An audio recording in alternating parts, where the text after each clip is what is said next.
Halo teman-teman, selamat pagi dan selamat hari Minggu bagi kita semua.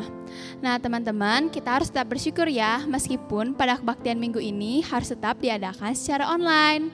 Nah teman-teman, kalian tahu nggak kalau pelayanan pada hari ini nggak cuma teman-teman remaja aja loh, tapi teman-teman dari Tunas Remaja juga ikut bergabung bersama kita. Maka dari itu, untuk memulai kebaktian hari ini dan kita harus tetap mensyukuri kasih-Nya, marilah kita menyanyikan bersyukurlah kepada Tuhan.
Pertolongan kita adalah dari Tuhan yang menjadikan langit dan bumi.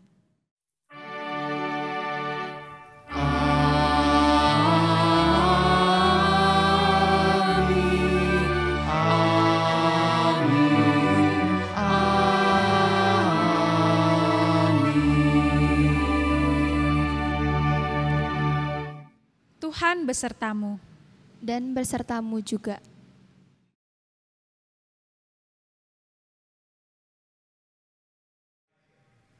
Nah teman-teman, pasti kalian gak asing dong mendengar kata keberagaman. Apalagi kita yang tinggal di Indonesia itu disekelilingi oleh keberagaman, baik agama, suku, ras, bahasa, atau lain sebagainya. Nah, keberagaman adalah karunia yang terbesar dari Tuhan yang diberikan kepada kita, dan kita patut bersyukur akan itu. Kebetulan tema kita pada minggu kali ini adalah The Trinitarian Divergence, di mana kita diajak untuk belajar melihat keberagaman Trinitas yang dinyatakan dalam penerimaan kepada setiap orang. Kisah Para Rasul 15 ayat 8-9 tertulis, "Dan Allah yang mengenal hati manusia telah menyatakan kehendak-Nya untuk menerima mereka. Sebab Ia mengaruniakan Roh Kudus juga kepada mereka sama seperti kepada kita. Dan Ia sama sekali tidak mengadakan perbedaan antara kita dengan mereka. Sesudah Ia menyucikan hati mereka oleh iman."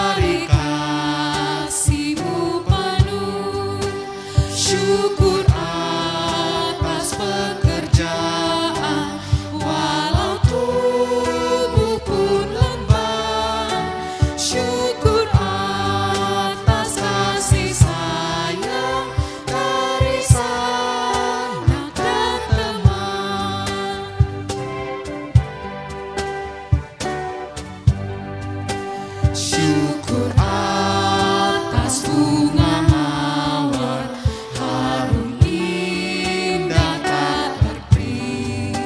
Syukur atas awan hitam dan mentari berseri. Syukur atas suka duka yang kau beri tiap saat, dan firman-Mu lah pelita agar kami tak sesat.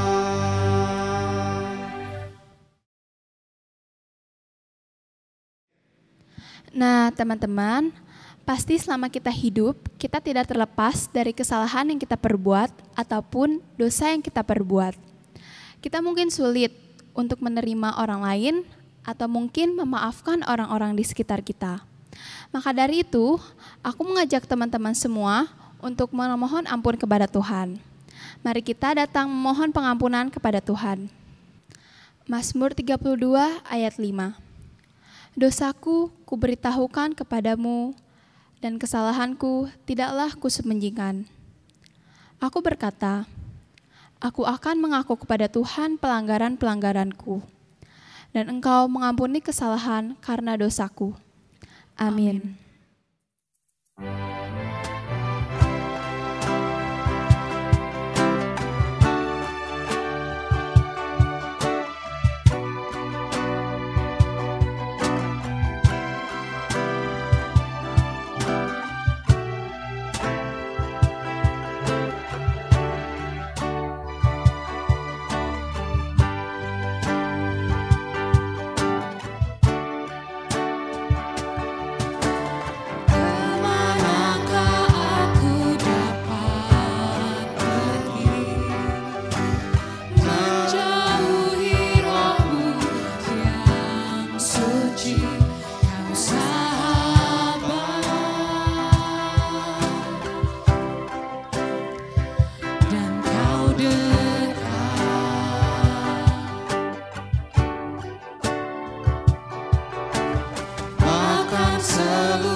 Anugerah pengampunan diberikan Allah kepada kita setiap manusia yang dengan rendah hati mau mengakui segala dosa dan bertekad untuk memperbaiki diri sendiri.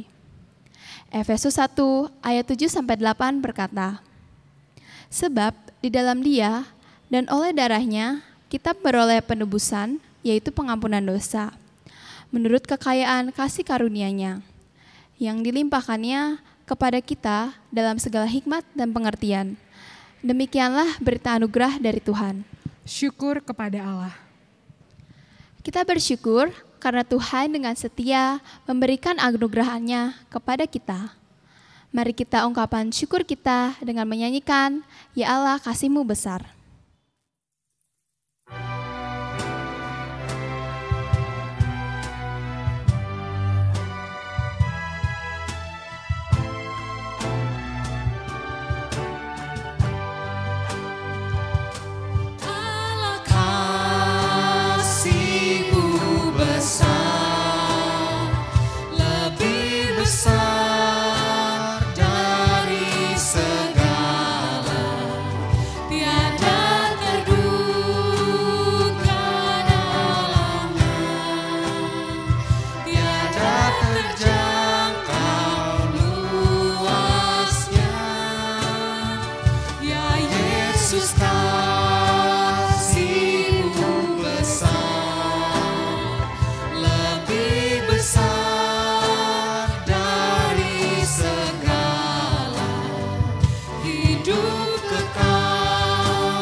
Teman-teman terkasih, sebelum kita bersama-sama akan merenungkan firman Tuhan, mari kita menyiapkan hati dan pikiran kita datang kepada Tuhan di dalam doa. Mari kita berdoa. Bapa dalam surga, kami sungguh bersyukur untuk memelihara-Mu atas kehidupan kami, atas kehidupan keluarga kami.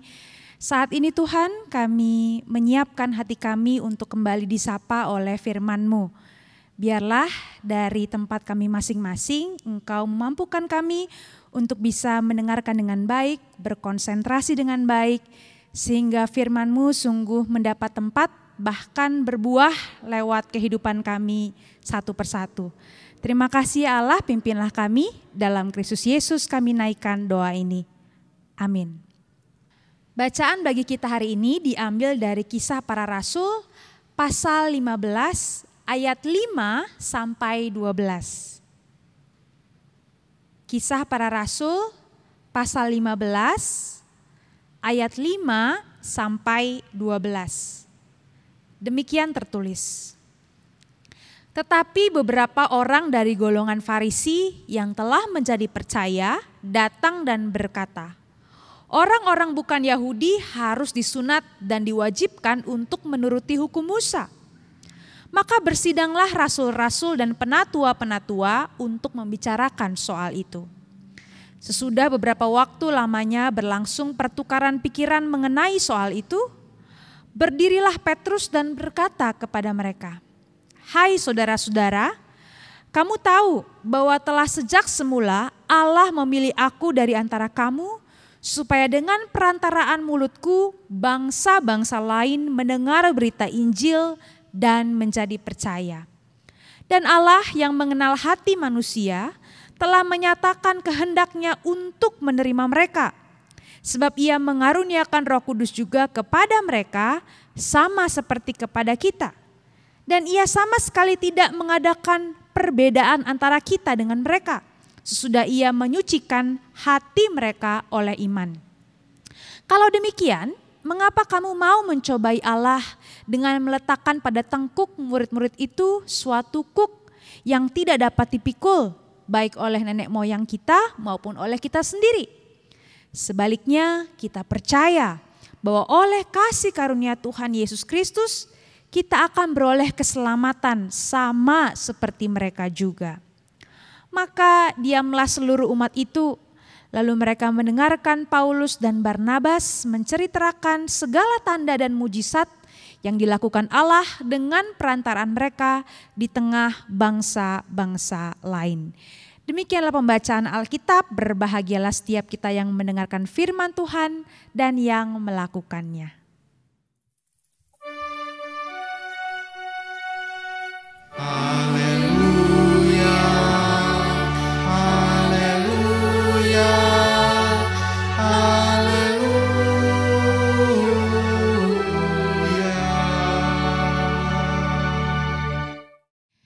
Teman-teman semua, pernahkah kamu merasa gak nyaman karena dibedakan dengan teman yang lain atau orang lain? Saya punya satu pengalaman menarik terkait ini, teman-teman semua. Sebetulnya sepertinya pernah saya ceritakan di salah satu khotbah saya, tapi akan saya ceritakan kembali, saudara. Jadi waktu kelas 5 SD, saya itu kena cacar air, ya. Nah, setelah beberapa saat saya nggak masuk sekolah, saya akhirnya masuk sekolah. Tapi saat saya masuk sekolah itu masih banyak bekas cacar air di wajah saya dan juga di badan saya. Masih kelihatan sangat jelas bintik-bintik begitu ya. Nah, ketika saya masuk, duduk seperti biasa, pelajaran akan dimulai. Tiba-tiba seorang teman saya, laki-laki, mengangkat tangan. Lalu berkata dengan jelas, didengar oleh semua orang, Bu, itu di situ ada makhluk Mars, sambil menunjuk kepada saya, saudara. Wah, itu saya merasa sangat sedih, malu juga begitu ya. Saya merasa saat itu saya dianggap bukan bagian dari yang lain karena penampilan fisik saya. Seakan-akan saya itu memang makhluk asing entah dari mana begitu ya. Udah baru sembuh, sekarang sakit hatinya. Itu pengalaman waktu SD, saudara, waktu saya kecil, tetapi yang tidak akan pernah saya lupa sampai sekarang. Betapa tidak menyenangkannya ketika saya mengalami pembedaan dari yang lain.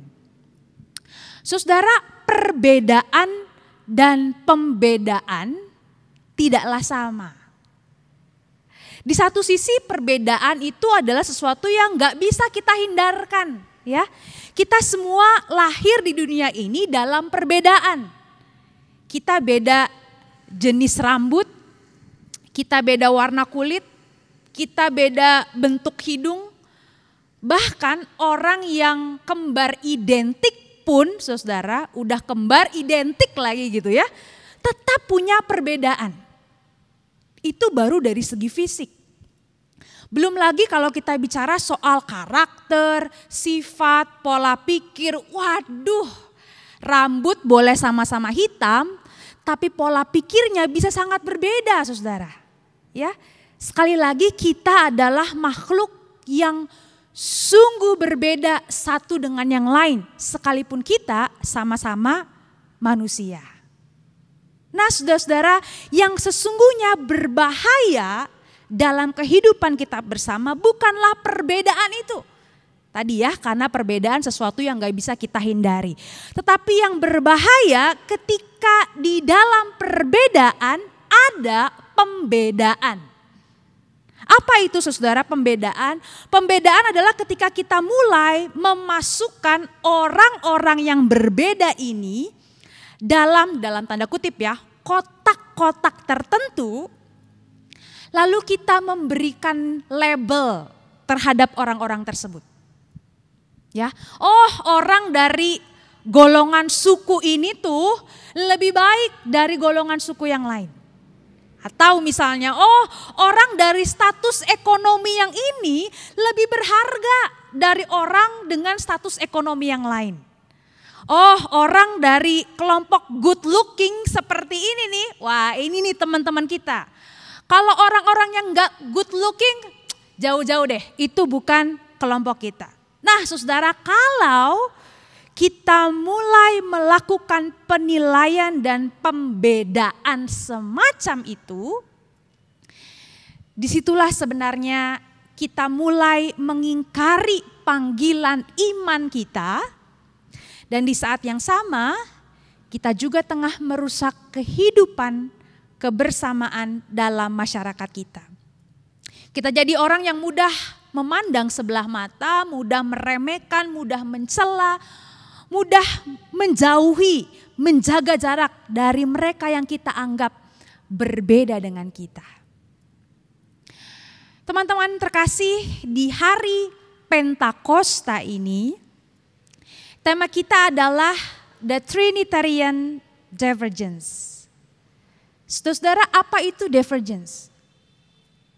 Dalam bahasa Indonesia, divergence berarti perbedaan. Sedangkan the Trinitarian sendiri mengacu kepada Allah yang kita percayai sebagai Allah Trinitas, Bapa, Anak, dan Roh Kudus. Memang kalau kita bicara soal Allah Trinitas atau Allah Tritunggal, banyak orang Kristen itu langsung deg-degan, langsung keringat dingin.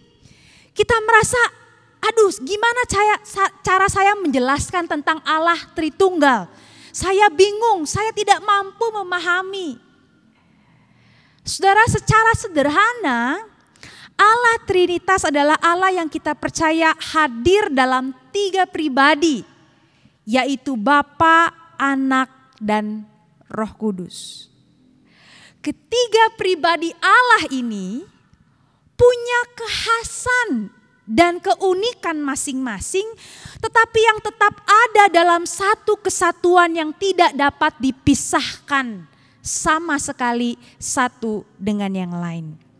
Sang Bapa berbeda dengan Tuhan Yesus sebagai Sang Anak, tetapi Sang Bapa dan Sang Anak ada dalam kesatuan hakikat, kesatuan cinta kasih, kesatuan karya bagi segenap ciptaan. Demikian juga kalau kita bicara tentang Roh Kudus, saudara. Roh Kudus adalah Allah sendiri. Allah yang bersama dengan Sang Bapa dan Sang Anak hadir dalam persekutuan ilahi yang tidak terpisahkan dan yang mengarahkan dirinya bagi dunia ini. Jadi saudara, di dalam Allah Trinitas sendiri ada keragaman, ada keunikan dan kekhasan dari pribadi Bapa, Anak, dan Roh Kudus. Tetapi sekali lagi ketiganya saling terkait, saling mengasihi, saling bekerja sama sehingga kita sebagai orang Kristen mengaku dan percaya bahwa Allah kita adalah Allah yang Esa. Saudara, saya tahu kalau kita bicara hanya dalam tataran konsep, kita akan bingung sendiri ini ya. Bagaimana mencoba untuk mencerna Allah Trinitas itu.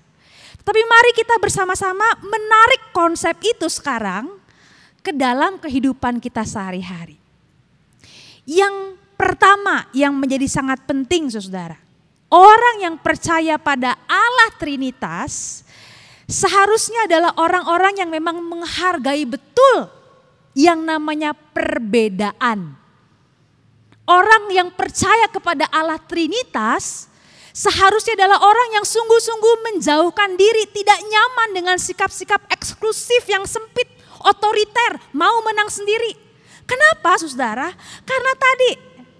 Karena Allah yang kita percayai adalah Allah yang pada dirinya sendiri juga menghadirkan keragaman.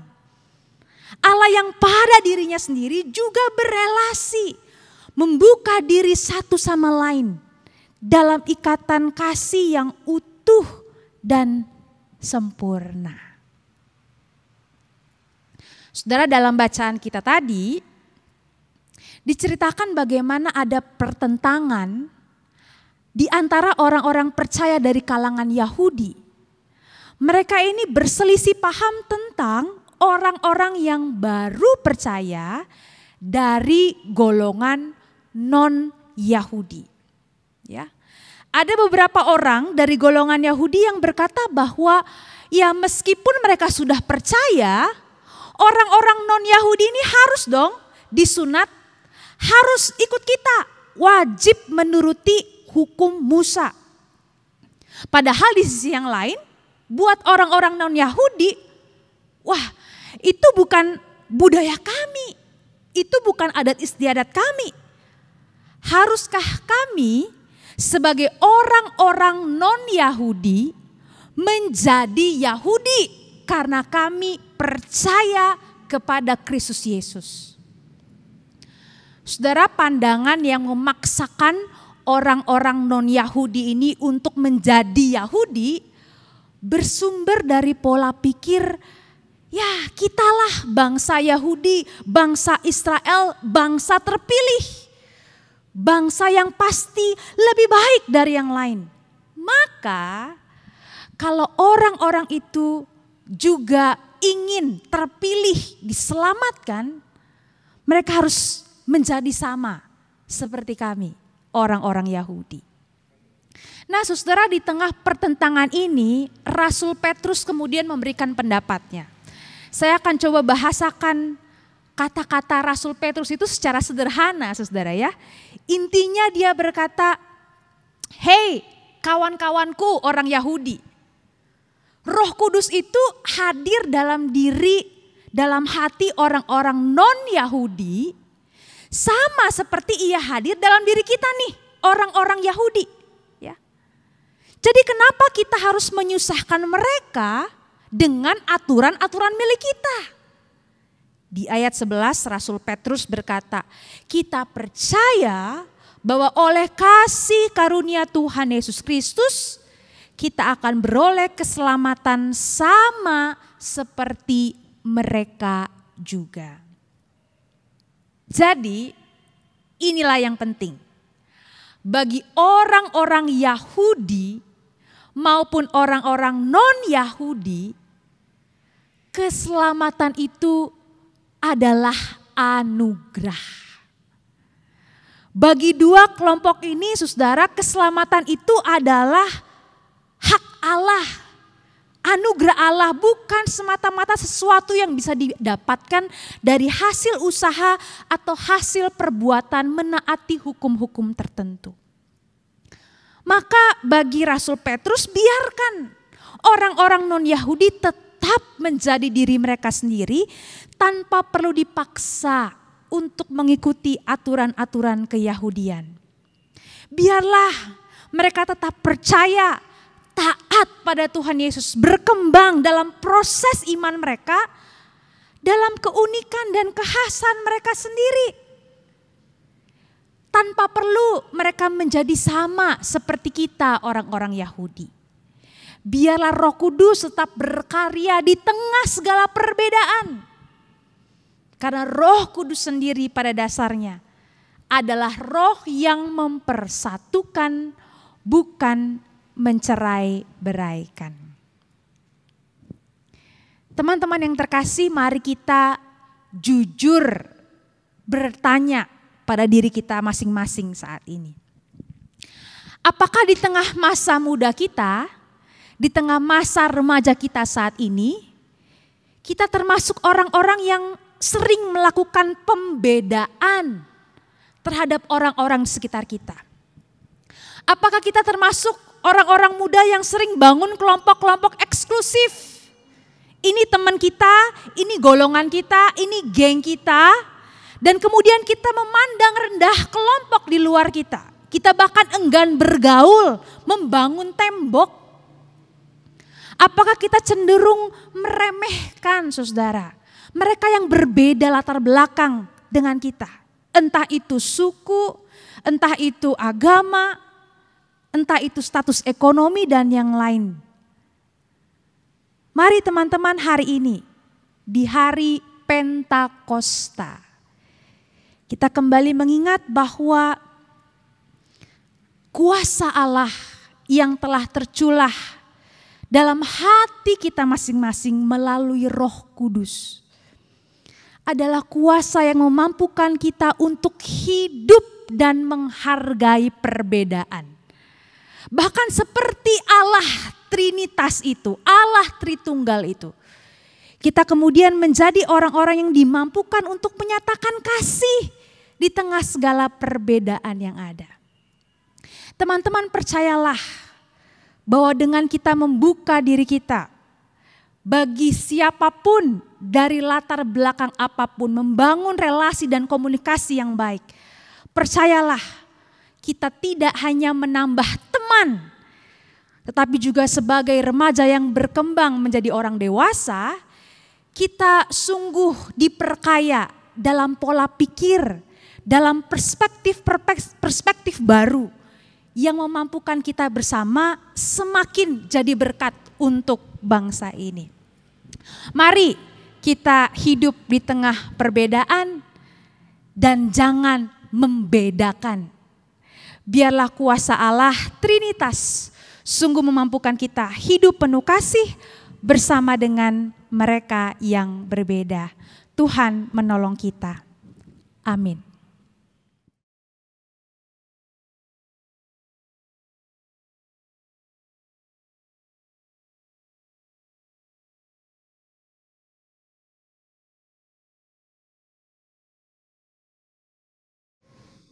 Marilah kita menghayati kesatuan iman kita dengan semua orang percaya di seluruh dunia, sejak zaman dahulu, kini, dan yang akan datang dengan mengucapkan pengakuan iman rasuli demikian. Aku percaya kepada Allah, Bapa yang Maha Kuasa, Khalik langit dan bumi, dan kepada Yesus Kristus, Anaknya yang tunggal Tuhan kita, yang dikandung dari Roh Kudus, lahir dari anak darah Maria, yang menderita sengsara di bawah pemerintahan Pontius Pilatus, disalibkan, mati dan dikuburkan. Turun ke dalam kerajaan maut, pada hari yang ketiga, bangkit pula dari antara orang mati, naik ke surga, duduk di sebelah kanan Allah, Bapa yang Maha Kuasa. Dan dari sana ia akan datang untuk menghakimi orang yang hidup dan yang mati.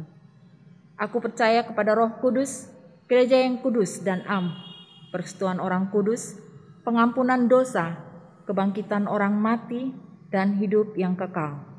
Amin.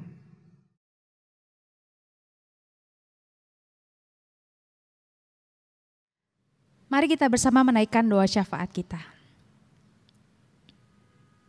Bapa dalam surga, terima kasih karena sekalipun kami berbeda-beda, Kuasa-Mu memampukan kami untuk hidup dalam cinta kasih satu dengan yang lain.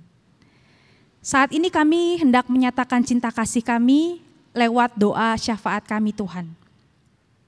Kami berdoa secara khusus untuk teman-teman kami yang saat ini tengah mempersiapkan diri mereka untuk memasuki jenjang perkuliahan. Kiranya Tuhan menolong mereka, kiranya Tuhan sungguh menunjukkan tempat berkuliah yang terbaik untuk teman-teman kami ini, sehingga ya Tuhan melalui pendidikan jenjang universitas yang mereka tempuh, mereka boleh diasah, mereka boleh benar-benar mempersembahkan kompetensi mereka untuk kemuliaan nama Tuhan. Kami percaya bahwa dimanapun kami menempuh studi, kalau kami benar-benar melakukan yang terbaik, dan menyerahkan segala sesuatu kepada Tuhan, maka kami akan berhasil. Terlebih kami akan menjadi berkat lewat apapun yang kami kerjakan. Berkatilah para orang tua Tuhan yang juga saat ini terus berupaya supaya mereka bisa mendukung proses pendidikan anak-anak mereka. Kiranya para orang tua, remaja-remaja ini boleh terus Engkau mampukan untuk bekerja keras, Engkau berikan kepada mereka hikmat untuk tidak menyerah di tengah kesulitan ekonomi yang saat ini melanda. Dan biarlah Tuhan di tengah keluarga-keluarga Kristen boleh terjadi relasi dan komunikasi yang baik. Karena Tuhan sendiri yang memimpin keluarga-keluarga kami. Bapa, kami berdoa juga secara khusus untuk teman-teman kami yang sudah menyatakan bersedia untuk melayani sebagai pengurus remaja periode yang baru. Biarlah Engkau memampukan teman-teman kami ini untuk melayani dengan sepenuh hati mereka. Berikanlah mereka kesehatan, berikanlah mereka semangat, berikanlah mereka hikmat untuk bisa membagi waktu mereka dengan baik. Sehingga remaja GKI Maulana Yusuf ini sungguh boleh menjadi wadah bagi kami semua bertumbuh mengenal Engkau dan menjadi berkat bagi orang lain. Terima kasih Bapa, ini doa syukur pengharapan kami. Kami naikkan doa syafaat ini dalam satu nama Tuhan kami Yesus Kristus yang juga telah mengajar kami semua berdoa. Bapa kami yang di surga, dikuduskanlah namamu, datanglah kerajaan-Mu, jadilah kehendak-Mu di bumi seperti di surga. Berikanlah kami pada hari ini makanan kami yang secukupnya, dan ampunilah kami akan kesalahan kami, seperti kami juga mengampuni orang yang bersalah kepada kami. Dan janganlah membawa kami ke dalam pencobaan, tapi lepaskanlah kami daripada yang jahat, karena Engkau yang empunya kerajaan dan kuasa dan kemuliaan sampai selama-lamanya. Amin.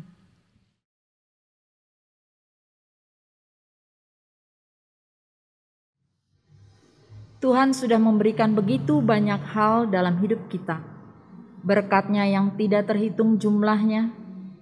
Untuk itu, marilah kita menaikkan syukur kepada-Nya melalui persembahan. Dalam 2 Korintus 8 ayat 12 tertulis, sebab jika kamu rela untuk memberi, maka pemberianmu akan diterima. Kalau pemberianmu itu berdasarkan apa yang ada padamu, bukan berdasarkan apa yang tidak ada padamu.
Mari kita bawa persembahan di dalam doa.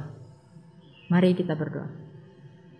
Segala puji syukur kami panjatkan kehadirat-Mu yang kudus Bapa, karena begitu luar biasa penyertaan Tuhan yang dapat kami rasakan. Pada saat ini kami juga Tuhan izinkan untuk memberikan persembahan. Kiranya persembahan ini layak di hadapan Tuhan, dan biarlah persembahan ini dapat dikelola oleh saudara-saudara kami, dan kiranya mereka dapat bertanggung jawab untuk mengelolanya, dan biarlah persembahan ini juga dapat hanya untuk kemuliaan nama-Mu saja. Terima kasih Tuhan, inilah persembahan kami yang jauh dari sempurna. Terima kasih Bapa, di dalam nama Tuhan Yesus kami sudah berdoa dan mengucap syukur. Haleluya, amin.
Arahkanlah hatimu kepada Tuhan.